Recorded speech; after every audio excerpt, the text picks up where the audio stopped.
Hey guys, I figured I'd start off with what you could consider part zero, or I guess the prologue of what will eventually be the Dragon Age Inquisition playthrough at dragonskeep.com. It's kind of where you go to recreate the history of your playthroughs of Dragon Age Origins or Dragon Age 2, or re- maybe if you don't have save data to recreate, you can sort of create your own backstory even if you've never played the games. Like, I never actually beat Dragon Age 2, so I had to recreate some of that history that I never completed in the game. And right here are my two characters. I have already played around with this Dragon Age Keep a bit. Uh, this is my first character. My save data apparently didn't get saved from Origins to my Origin account, so I had to recreate a new person. So I made my history of Dragon Age Origins is this Warden Solana Amal, a female mage. My original Origins, I played as a male knight or something, I don't remember, but that data got corrupted, or no, my PlayStation died, and then I didn't have cloud saving back then, so I lost that data, and then I ended up recreating as kind of like a bad rogue type character, female. So I tried to recreate that female character because that's the one I ended up beating the game with, because my first character was lost before I could beat the game. My Dragon Age 2 character is his name Casey. That's my name, Casey. Um, Apparently I look like the dwarf guy. I don't know, but I assume this was my first character I used. But again, I never finished the game, so I kind of had to. I got about as far as meeting the Canary in the city, and then I think that's about where I kind of lost interest in the game. So, up to that point, it's the actual data, but after that point, I had to make it up. So, anyways, these are my two heroes, and if you go over here, you can go to Tapestry. My internet's kind of slow today, so isn't popping up as quickly as it should be. So you have all these little, well, it's tapestry, like little blocks, like on a quilt. So, like, here's your hero data, and here's your companions data. Going in here, you can see there's a whole lot of stuff to do in here. So here under romance, I don't remember romancing anybody. I may have, but I don't recall who it was, so I'm just gonna leave it. I went stag, nobody. Let's see. Yeah, Logan died at the end, killing the arch demon. These guys, Zevran recruited, he was alive. Alistair became king. They were not lovers.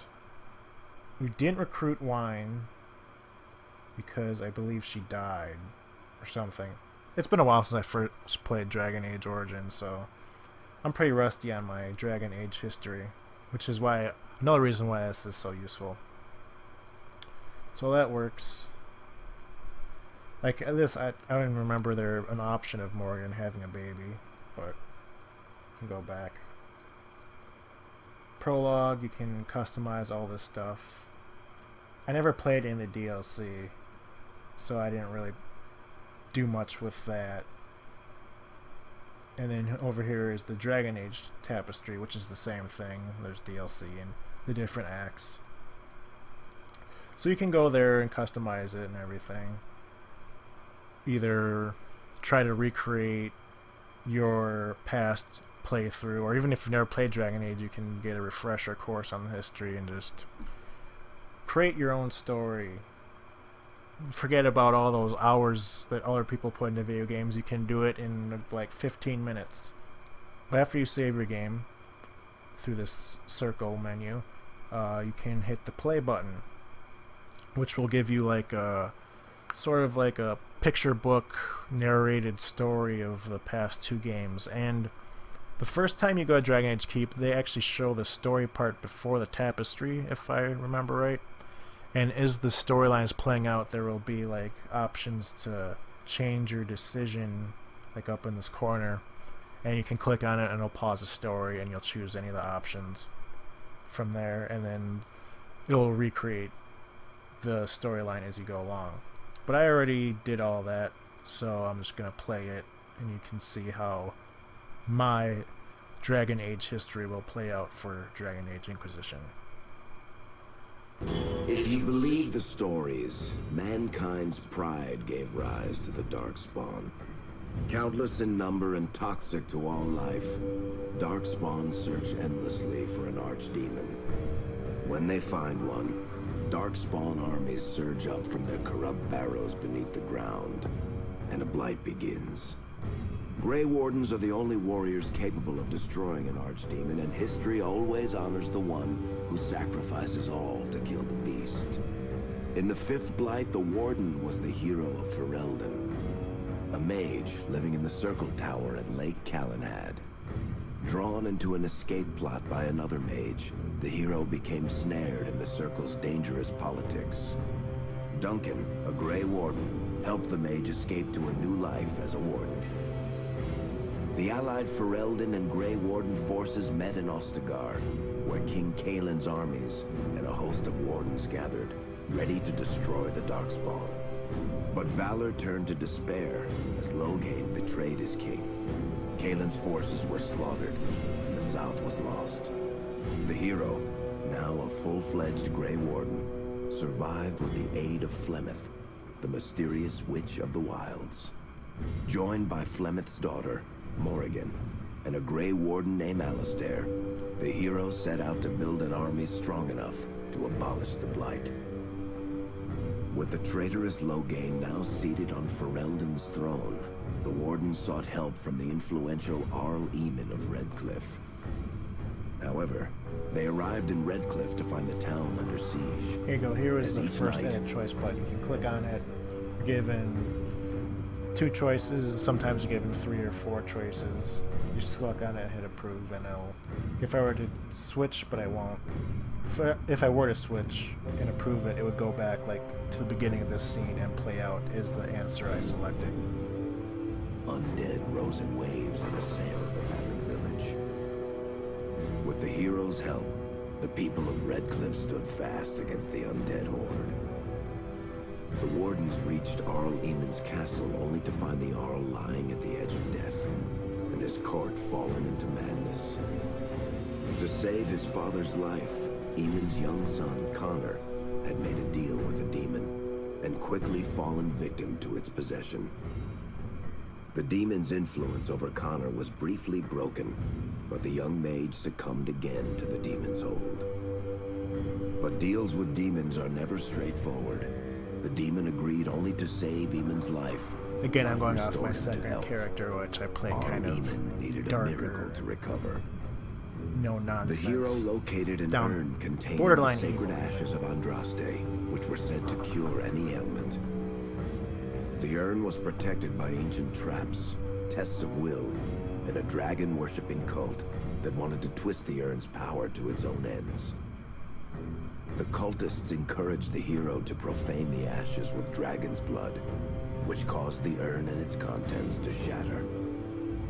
With a pinch of the ashes, the hero restored the Arl to health.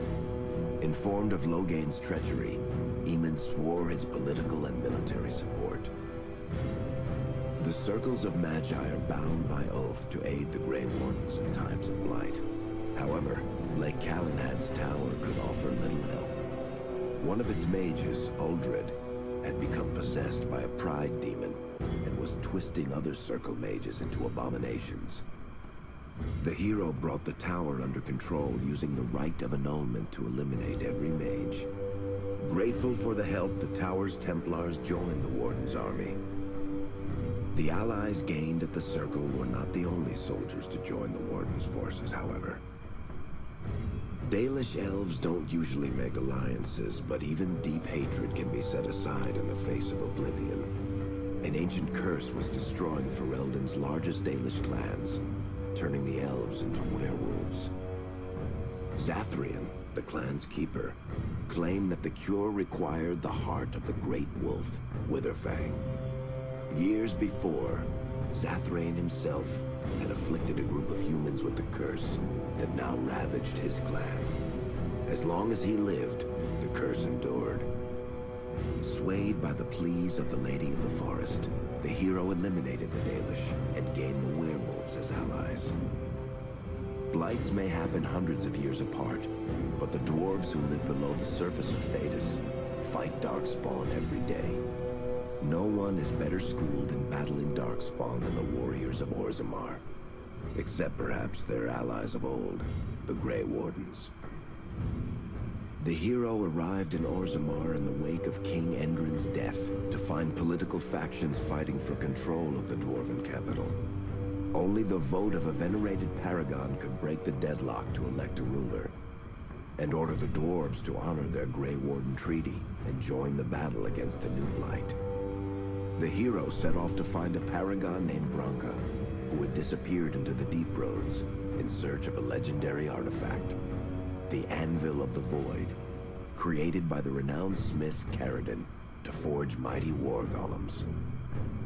With Branka's help, the hero restored the Anvil of the Void, and a small army of powerful golems joined the Warden's forces.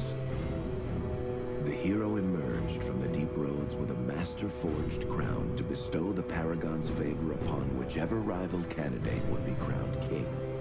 Balin, the youngest son of King Endrin, who was suspected of foul play, or Haramont, the aging traditionalist backed by the Dwarven Assembly. Balin followed his father to the throne. He leads with a ruthless but progressive hand, seeking to re-establish ties to the surface kingdoms. With Dwarden's strength now bolstering the Warden's army, the hero had to deal with Loghain so Ferelden could stand unified against the Darkspawn before the Blight swallowed the world. The kingdom of Ferelden stood divided. While some nobles supported Loghain's regency, others condemned his inaction against the Darkspawn. Civil war brewed, and Arl Eamon called a landsmeet in hopes of curtailing the conflict and removing Loghain from the throne. As penance, Loghain was sentenced to join the Grey Wardens and fight Darkspawn until the end of his days.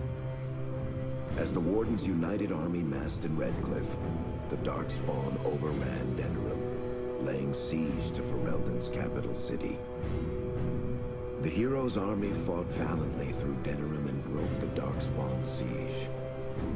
On Fort Dracon's highest tower, the hero's strongest allies fought alongside the Warden in a final heroic battle against the massive Archdemon.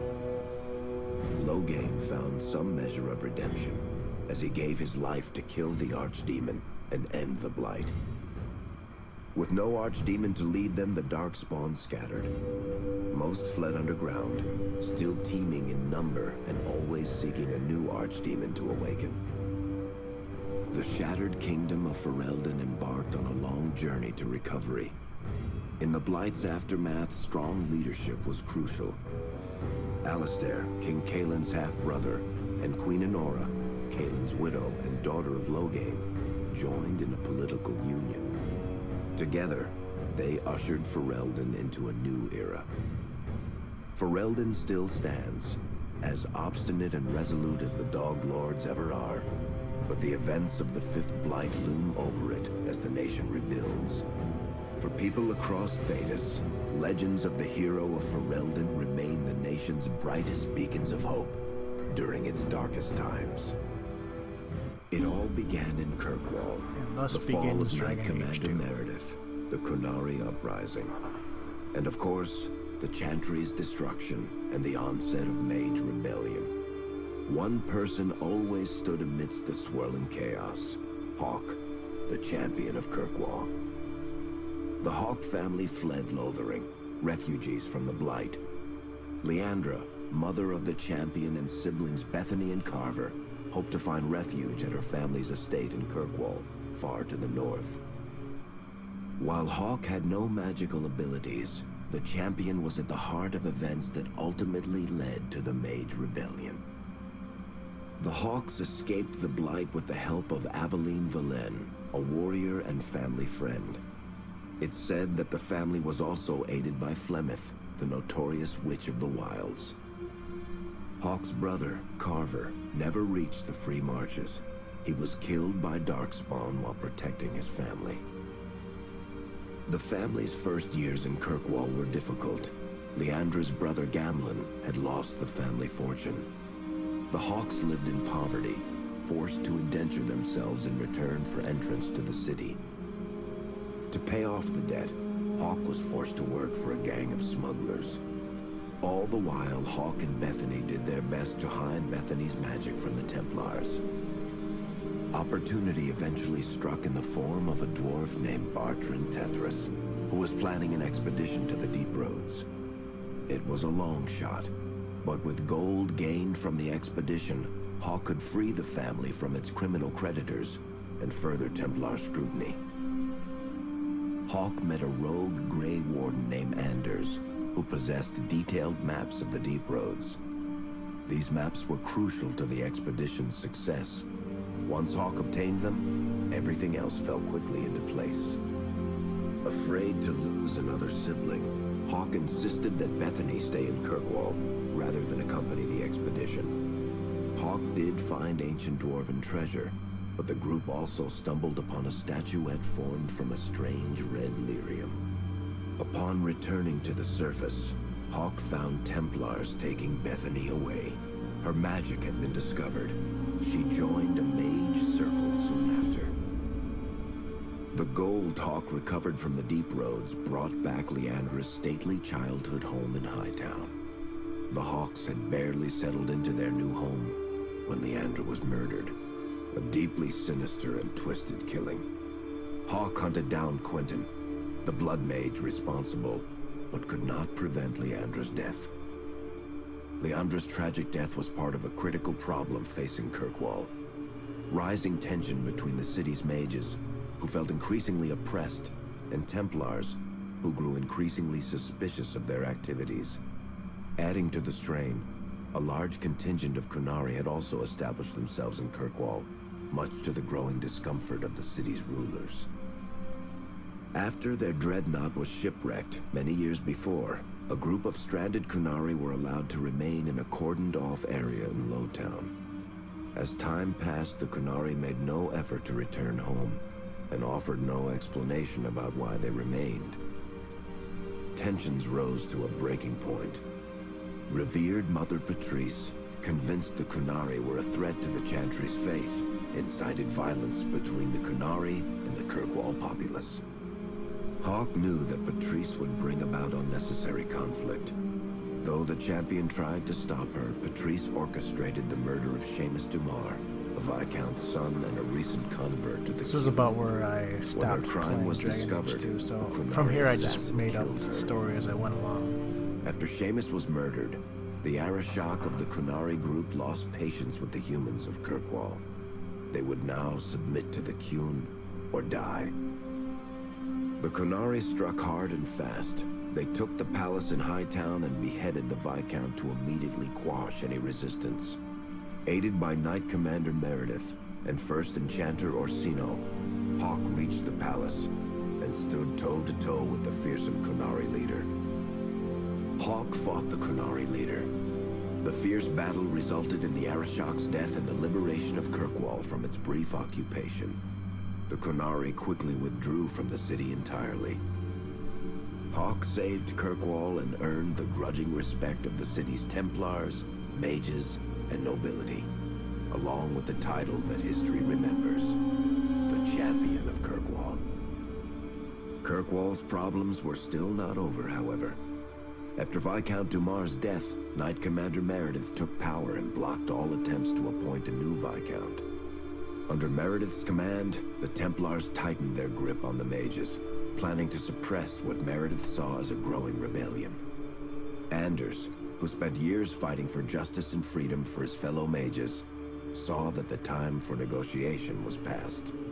He destroyed Kirkwall's chantry, killing hundreds, including Grand Cleric Elthina. This single act began a rebellion that spread from circle to circle, until all circles of Magi had risen up in defiance against chantry rule. Though Anders had done the unforgivable, something stayed the champion's hand. Anders survived the day, although many others did not. Fighting spread swiftly through the city, Some mages rebelled openly, many of them succumbing to possession.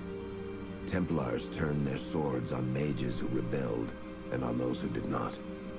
As First Enchanter Orsino refused to bend to the Templars, Knight Commander Meredith demanded that every mage in Kirkwall be put to the sword. Hawk saved many mages from Templar blades, keeping them from succumbing to possession or the temptations of blood magic. In the end, however, Hawk was forced to strike down Orsino, who had betrayed his own values by resorting to blood magic himself. The battle proved one thing. Knight Commander Meredith had gone mad. Hawk saw the truth of it when Meredith unsheathed her sword, and the red lyrium idol from the deep roads was embedded within it. The blade fueled her hatred and paranoia, as it had for months.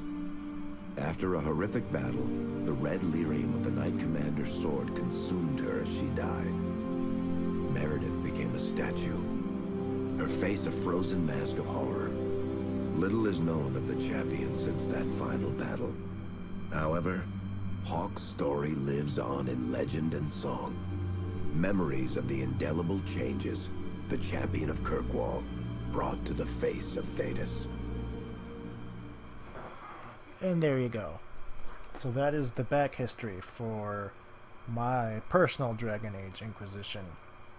If you would like to recreate your own history, or just for the fun of it, play with a little tapestry and storyline and whatnot, dragonkeep.com. You need an origin account, or you can make one. But yeah, so I hope to see you guys again when I actually begin my Dragon Age playthrough. Hopefully it'll be a lot of fun. I'll actually do some commentary during it instead of just watching the scenes go by. Anyways, have a good one, everybody.